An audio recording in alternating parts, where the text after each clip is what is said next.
Okay, good morning. If you are here with me, I'm just going to spend some few hours to explain how to export food produce, agricultural produce out of Nigeria. Okay, if you are joining me for the first time, I'm using Entrepreneur Youth Cooperative and I'm using FarmVilla, so you can be watching me from any of the groups. You are seeing it, ba? You can be watching me from any of the group.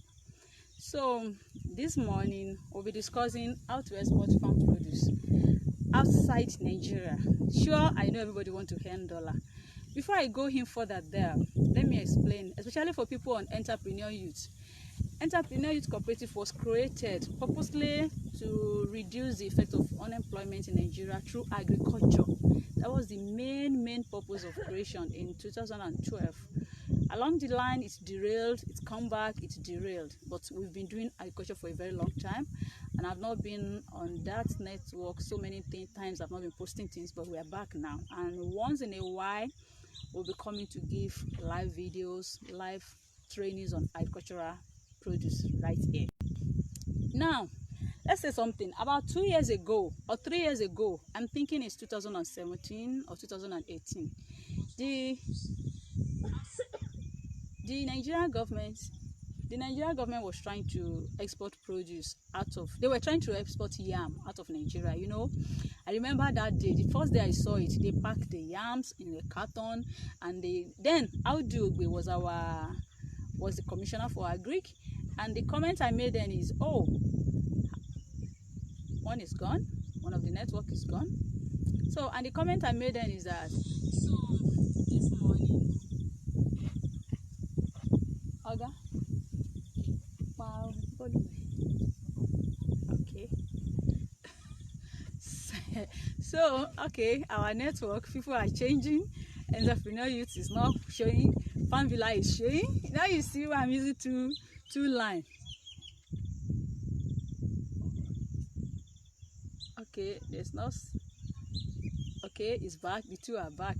Good. Okay, so like I said, we'll be discussing on how to export produce out of Nigeria. 2 or 3 years ago, 2017, when when the Minister of Agric, was Audu Ogbe, they tried to export yam to Europe. And the moment I saw that yam, I said, this is going nowhere. Yeah, good morning, ma. I said, this is going nowhere, and there might be possibly, but people don't believe. There was even a quarrel on my timeline then when I said this is going nowhere, because one, there are things, there are rules, there are instructions, there are things you need to follow if you actually really want to export out of Nigeria. See, I always tell people, in Nigeria, we can eat poison, we can eat anything that is produced, but outside the country, they check their food, they are concerned about their health system, so you can't just get anything out there. Now, extremely brief, I'm going to, okay, the network might be an issue.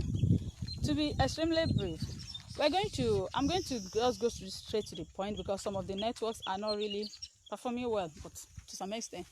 Okay, so now there are 3 methods of exporting food produce out of Nigeria. 3 simple methods. 3 simple methods. Now I'm going to mention the methods. The first method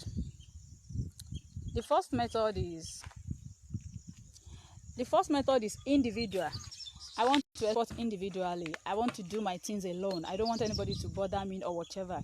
So what you need to do if you are exporting individually outside the country is, 1, if you are exporting individually out of the country, what you need to do is,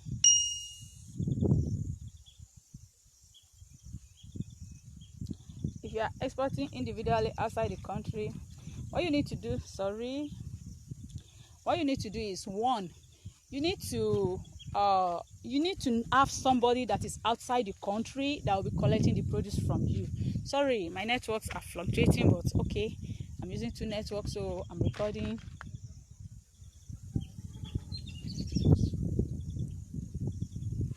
Okay, so the first thing, you need to know somebody outside the country that will be collecting it from you. There's something called African market. For people that are staying outside the country, there's some place called African market. In African market, In Africa market, you can sell anything Nigeria. You can sell anything Africa. You can sell anything Africa without having much issues. So in those African markets, when somebody is there for you, you send the produce and somebody collects from you. Actually, what you just need to do is, okay, what do you need, what do you want? Or your contact outside the country can go there to go and research the market for you. Once you finish researching the market for you, then you are able to sell whatever you want to sell. But for the other, that's for the first group. You need to know somebody out there. You need to have a contact that will be collecting whatever you are sending. That's why you see people sending egusi, ground pepper, and all this stuff. That's how they could send it out, because they have a contact that is collecting from them that will send for them. But now, if you are not using, now the disadvantage with that method is that it has to be somebody you trust, somebody that you are sure will deliver your money to you, because somebody that you are sure will deliver your money to you, as the right body that will deliver for you. The second method, the disadvantage with this first method is that, yes, you do it alone. You can send things in small batches. You can send tea, you can send dry pepper, you can send anything you want to send, provided you have somebody demanding for it. But the disadvantage here is your money, the person that will collect your money for you. I know some a couple about 6 years ago, Berlin group, they supply to Europe, they send gari, they send ugu and some other things to African markets in Europe. Fine. Now the second method is the cluster group. Now if you can Google KK Fresh in Uganda, KK Fresh Export. For the cluster group, it means you have somebody, you work in a group. There's a program called Fruit Logistica that holds in Berlin every year. In Fruit Logistica, when the program is holding, you go there. It's all in February. It's the 3 days of this program. So you go there to Fruit Berlin. You go there every year. You go there once. Check there to get your customer for the produce you want to produce. Like for the produce they buy there, atarodo, which is habanero atarodo, our usual atarodo, garden egg or eggplant, sweet potato, things that are easy to plant. Even groundnut, you can export groundnut. But in this system, they don't buy in bulk. They are not buying bulky, as in, okay, we want plenty or we want bulky. No, they are not buying bulky. They buy in batch. So you need group of people to work with you. As in, when you get there, you get the information, you get the things they want to export, you get the quality they want, you even get the seed sellers. The people that will sell the seed are present there at the conference. So you get this recommended seed, you get everything you need. Then you come back to Nigeria, come back to your country and create a group of farmers. Now in your group, somebody will be specialized, will be planting groundnuts, somebody will be planting eggplant, somebody will be planting sweet potato, somebody will be planting bell pepper, somebody, you can have 5 produce or even more. Green peas. Do you know the funny thing? All these things are not highly perishable crops. All these produce I just mentioned are not something that, okay, if you finish them today, no, they are not highly perishable. So that's why they could export them. So if you have these groups, if you have this produce and you work in group, as in each group, like if you have 20 farmers in a group, 4 of the farmers are planting different produce that you can take outside the country. So as they are planting the produce, you put them, you sort them out and put them in cartons. There's a perforated carton, there's a way we perforate cartons and we get them out. So you put them in the cartons and they are exported out as a collective group. Already everyone is aware of the price and everything. So they export to Europe, you can export to USA. And it goes by flight. This is not a shipment now, it goes by flight. But you see, the pay for the fresh vegetables justify the cost of transport or the cost of moving those things. So you will be fine. So what I'm saying in essence is that, you see, we still come back to the issue of cluster group of exporting again. And for fresh vegetables, like all these vegetables I mentioned, they are short-term vegetable. Short-term vegetable is that they grow in 3 months. For instance, your sweet potato is 4 months. Your habanero pepper is 3 to 4 months. Your bell pepper is 3 to 4 months. They are short-term crop. But what it needs, this is the best method of exporting. What it needs is you need dedicated partners that will produce especially the same crop all year round. All year round means, okay, if I'm specializing, okay, I choose habanero. I want to be planting rodo. Habanero is rodo. It could be yellow, it could be red, it could be green. Yes, you export it. So if you choose to export rodo, it means maybe 3 people in the groups are dedicated to exporting rodo, are dedicated to producing rodo. Because see, the most challenging thing is that most people want to export from Nigeria, but they don't want to produce. Like the first time of export that I mentioned, you can't export that without producing. You can go to the market and buy egusi. You can go to the market and buy dry fish. You understand? Because your market is not a standard market to some extent. You are selling to individuals. You are the one that went to network to look for the people that are from Nigeria or that are from Africans that want your specific food. So you don't really need to produce for the first type of export. But for the second type of export, you will need to be involved in the production method. It means the people that will be in the cluster will need to have irrigation system. It means the people that be in the cluster will have to follow a set standard. If you agree that, okay, 3 people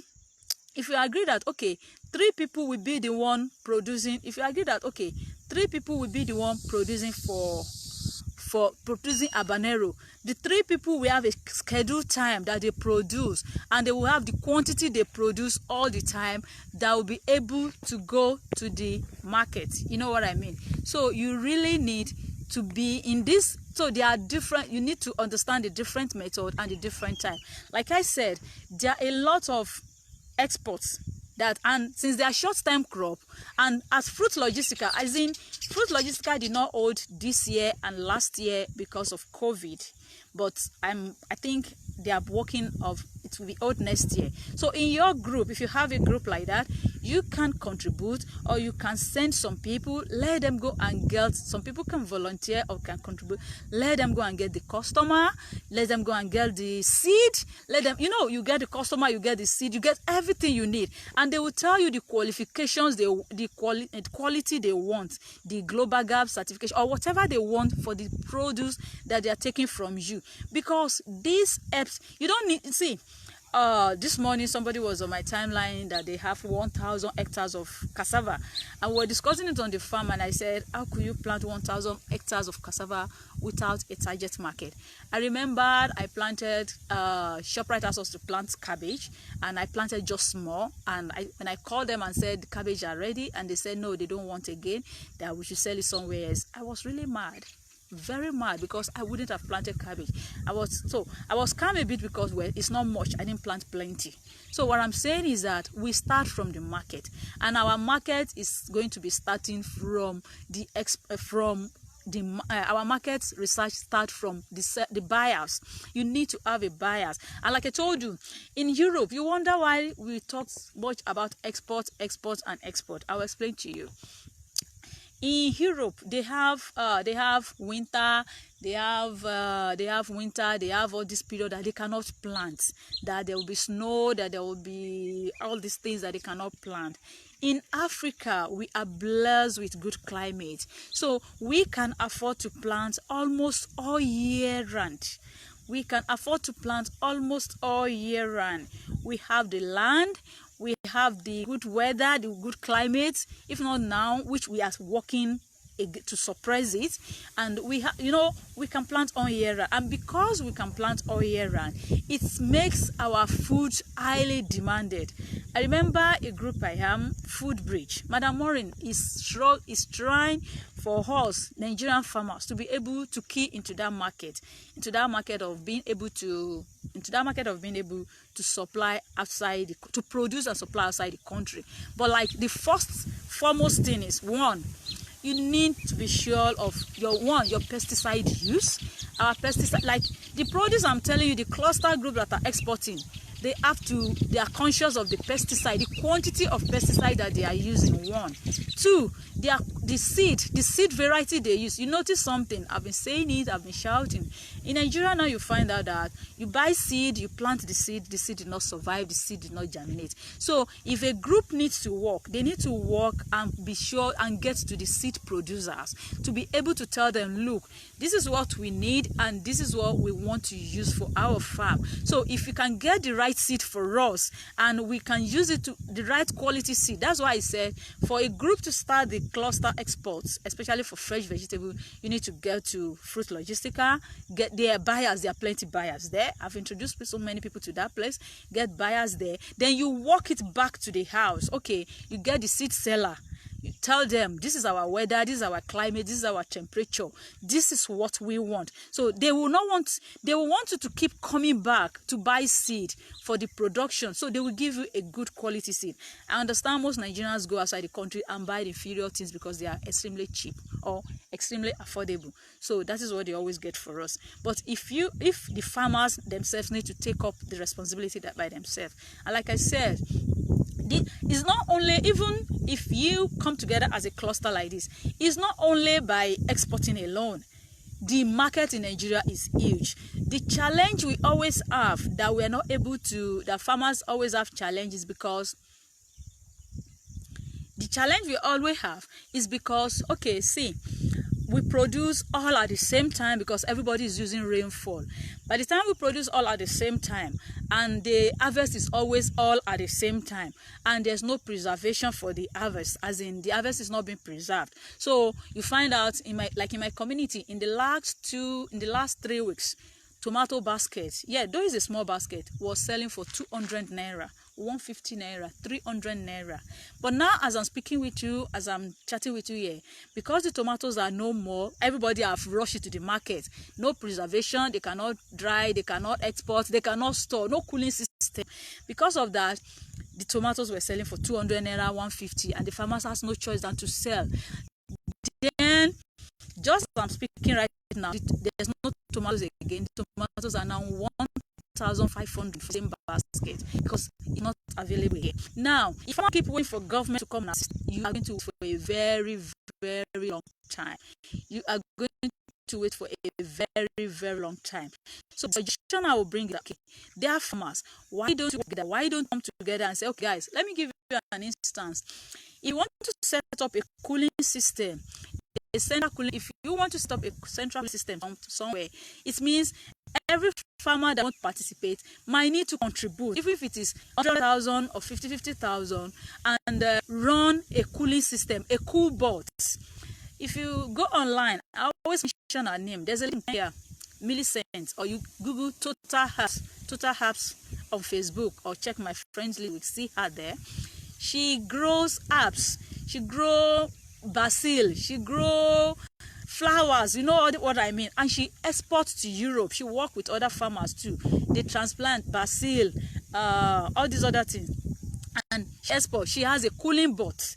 She kept a cool bot where when they harvest, they kept it there, and every week she exports nothing less than 100. She exports letting us than 100, less than 100 cartons of fresh vegetables. So I wonder why we cannot come together and set up something of that nature. So there are farmers. I'm speaking out with you this morning, and most especially with those that are watching me right here. We need to work together. We need to work together. By coming week or upper week, I will be in Lagos for a program. I think it started a symposium with somebody is organizing it, a team, somebody, they are organizing it, and I will be in Lagos for a 2 days program. Now, the essence of the program is to see how we can coordinate, to see face to face, coordinate individuals that will participate, and see how we can arrange these things. See, we can't keep waiting for the government. Opportunities are passing us by. Let me give you one instance. Today, I think $1 is 5.15, 5.20. Meanwhile, it means if we can produce something, fresh vegetables or all these ones that are not highly perishable, and we export them, it means we can readily earn those dollars for our produce. And then it's a big deal for farmers. Honestly, it's a big deal.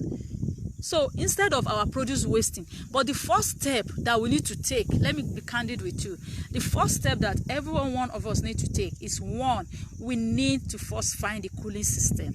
We need to first set up a storage system. I started something about 2 months ago. We contributed, some of us, but we are halfway through, and we'll be looking for insulation panel to set the place through. We appreciate every other person that may want to join or participate with us again to contribute. Actually, there's a WhatsApp group, but I don't want the WhatsApp group again because most of the people, the financial WhatsApp group, fine, I can add people, but the other group, people are just there posting rubbish, and I've been removing a lot of people. Yes, that is me. Because the intention is, if the storage facility, we already got a place in Lagos, but we need to put the insulation panels there and everything to fully complete it. If the place is fully set up, it means when you harvest your vegetables, put it, just send it to the store. It stays there. We start distributing, one, and two, we can collect from there for export. We can work on it. I remember CP is always coming to Nigeria or sending me programs and trainings for us to collect farmers that will export fresh vegetables and every other thing. And then it has to be farmers that follow the right standard, farmers that follow the good agricultural practice. And this is where tag coming. This is where traceability coming.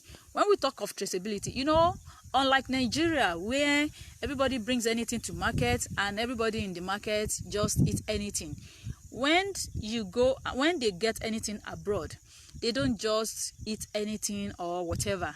They want to know the source of where it's coming from. So like the group, like I said, we are going to start a physical group by coming week or Hopper Week in Lagos.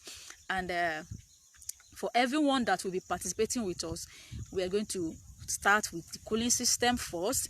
We are going to start with the product. From the cooling system, we want to know what you can produce. If we have 10 farmers, we want to segment into, okay, 2 of you specialize in okra, 2 of you specialize in rodo, 2 of you specialize on cucumber, 2 of you specialize on sweet corn. With this, it won't be that, okay, everybody plants cucumber all at the same time and then we flood the market. Everybody, have you ever wondered? See, you go to the market, you want to buy the pesticide for your farm. The price is standard price. Go to any other person selling pesticide, the price is standard price. But you go to the farmer, go to the market to buy vegetables, they start giving you different prices because they offer farmers different prices. We buy expensively, yet we sell so low. Why should that be? Nigeria is the only place that farmers are getting poor and poor every day. We need to stop. We need to start from somewhere. I know it's not going to be an easy step, but somebody needs to pick it up. People need to do it up. So if you are joining me, we can do that together. We can pull that together. From the domestic, then we can go into export. Like I told you, the other third method, so that I will mention it, the other third method of export, I've mentioned the first one, which is individual. I've mentioned the second one, which is cluster for fresh vegetables farmer. The other method of export is the standard one for dried produce. This is where the ginger, the dried chili pepper, the dried everything comes in. Now, on that basis, I said there are 3 methods when I started, so I'm not forgetting to mention the 3 completely. Now, when you talk of the other method, the third method, they require your production in large volumes. This is where we are talking of 40 tons to trailer container. This is where we are talking, so here too, you also need cluster.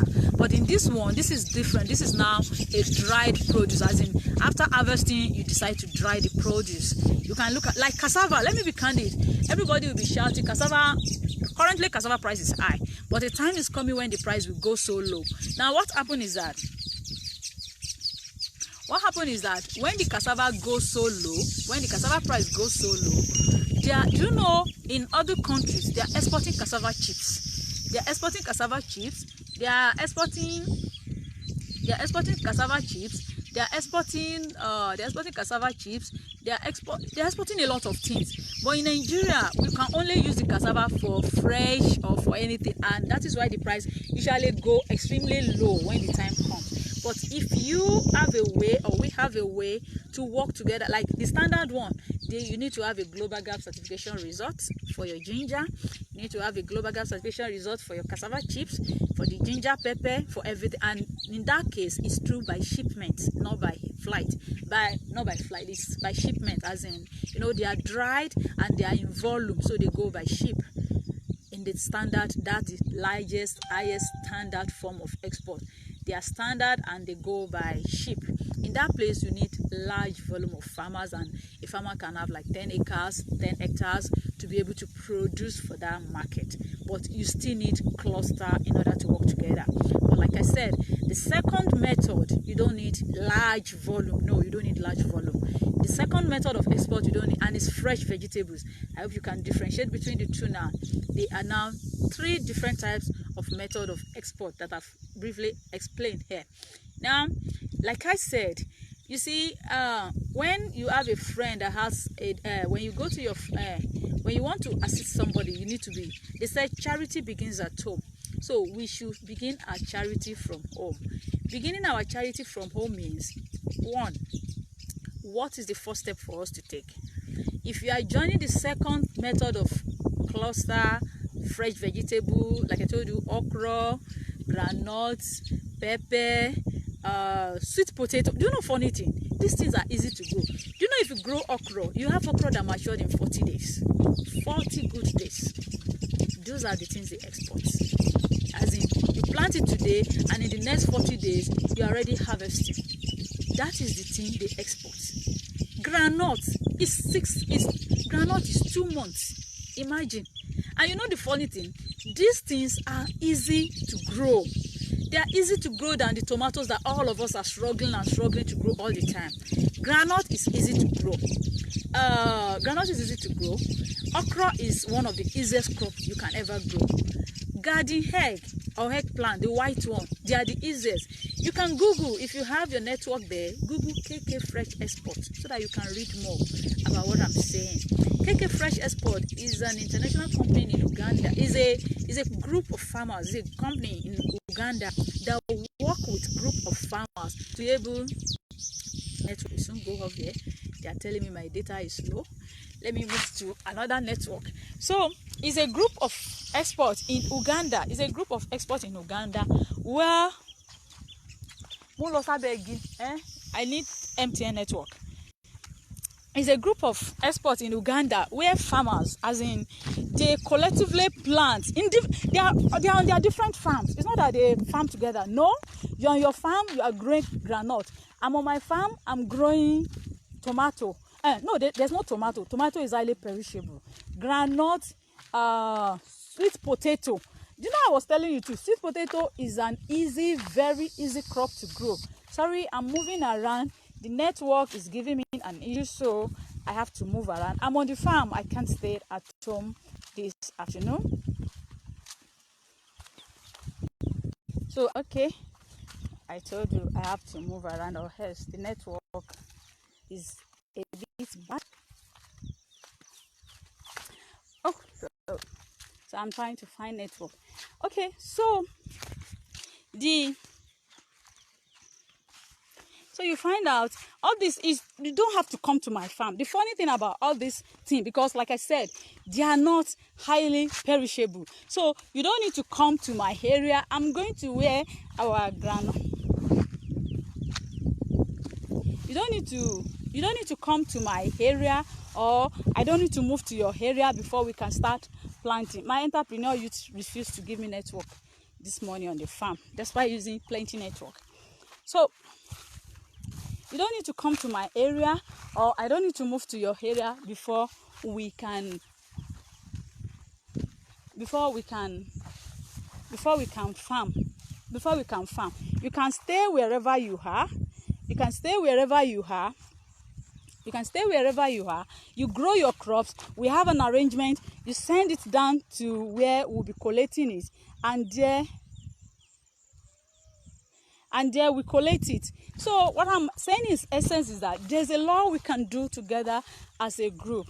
Like I used to say during some of my classes, people that have attended my classes, I said, look, we are all looking for money. we are all farmers, but we have the least. Okay, let me put it this way: you go to the market, you want to buy fertilizer. Is 10,000, 8,000 naira. You go to every other places, these prices are similar, the prices are the same. But meanwhile, you want to buy pesticide, you buy a container, it's the same price everywhere. Nobody, that's the way you have it everywhere. But meanwhile, when you now come to the farm, when you now take you produce expensively with those materials, and now when it's now come to you going to the market to sell, at this period, if you get to the market, me, you, 1, 2, 3, 4 of us, we've gone to plant vegetables, cucumber, and when we planted the cucumber, we now flood the market. Even if we flood the market, assuming there's storage facility, we can readily take some of our produce into the storage, into the cooling system, and then we sell off from there in bits. But now, at a point in the market, you went to the market with your cucumber, they are selling a bag 10,000 naira. At some point, you go to the market, they are selling a bag 2,000 naira. Can you see the difference? Why is there such a huge difference in what you are selling? Why? I don't know.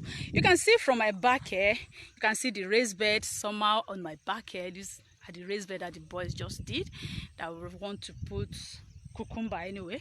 And then if I turn the other way, you will see the groundnut. You see the groundnut on the other way here. You see the groundnut raised bed, kind of, as in the groundnut. You can see the groundnut closely planted, unlike the scattered one that the farmer used to plant. That's just a distraction. Let me go back to class. Okay, so what I was saying is that now you go to the market, you sell the same cucumber that you are selling 2,000, just like I was telling you here now. I said tomato. Just like I was telling you here now, I said imagine tomatoes you bought at some week ago. They were selling tomato in my place for 200 naira. 200 naira. You can imagine. You keep wondering, imagine how much must the farmers have spent to be spending 200 naira on tomatoes. And then out of that 200 naira, the transporter that moved the tomatoes to the market. Now that 200 naira tomato is a 10 kg, is an 8 kg tomato basket that they are selling for 200 naira. Now that same tomatoes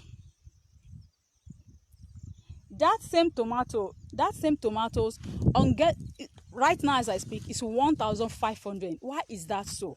It will have been appropriate if the same tomato has an average price all year round of 800 or 700 naira. At least the farmer will be able to calculate and say, okay, if I plant this so amount and I get this seed, this is what I'm expecting. But in Nigeria, it is only the farmer that cannot really calculate how much he is going to make from the farm. If somebody if a seed seller went to buy seed, and he bought seed of 1 million, he already know this is how much I'm going to sell this seed. This is how much I'm going to make from selling this seed. This is how much I'm going to make from committing my money into this seed buying. But a farmer cannot do that kind of calculation as of today's Nigeria. You know why? Because you know how much you are going to buy all those things from the market. You buy the seed, you know how much you are buying the seed. You know how much you are buying the water. You know how much you are buying the rope. You know how much you are buying. A farmer knows how much they are buying everything on the farm. But the last end price, a farmer in Nigeria do not know how much is going to sell his farm produce. Okay, a farmer cannot dictate. A farmer in Nigeria cannot say, okay, when I finish planting, if I can get this quality, this is how much I'm going to get from the market. Because